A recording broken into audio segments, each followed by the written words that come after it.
Quand on va monter un petit peu plus loin, vous allez voir aussi qu'il y a un presbytère qu'on appelle en anglais un rectory. Et de l'autre côté, vous voyez la barrière et la petite église qu'on va aller voir tout à l'heure. Ça, c'est le terrain qui appartient au diocèse anglican. La petite école qui est ici, ainsi que la grosse école que vous allez voir, ils ne sont pas ici d'origine. Ils appartiennent au territoire, mais n'ont pas été ici au départ. Comparativement à l'église et le presbytère qui n'ont jamais été déménagés, c'est vraiment le territoire respectif.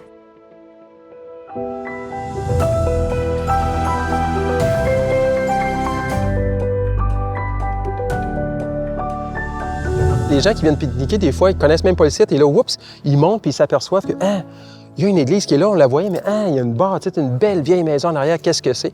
Alors, c'est toujours ouvert. Les bâtiments, par contre, sont toujours fermés, à part de la saison qui est ouverte ou, exceptionnellement, à la demande d'un groupe, là, on pourrait ouvrir un bâtiment. J'aime tellement ça. Le patrimoine bâti, première des choses, ce que j'aime en dépit de tout, c'est l'originalité, l'authenticité. Nos artisans de l'époque et qui ont travaillé fort, c'était des gens qui étaient minutieux, qui étaient consciencieux.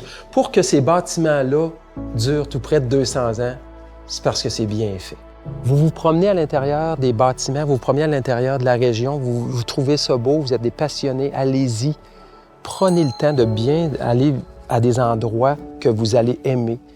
Tu sais, c'est dur à expliquer c'est quoi une passion. Il me semble qu'on est avec ça. On peut développer une passion, mais je trouve que des fois, initialement, c'est inné, ça. Si je suis capable de léguer ça aux gens, de dire, il y a des gens qui étaient là avant vous, il y a des gens qui se sont occupés des choses puis qui ont aimé ça, si on est capable de transmettre une passion. On a fait faire une belle grande affiche sur le bord de la route là, qui annonce vraiment ce site patrimonial-là. Alors, il y a comme un sentiment de fierté que d'année en année, on voit apparaître ou on voit continuer sur certaines personnes, qui fait que, ah oui, si vous venez à Saint-Jacques-de-Lise, il y a le site patrimonial, n'oubliez pas ça.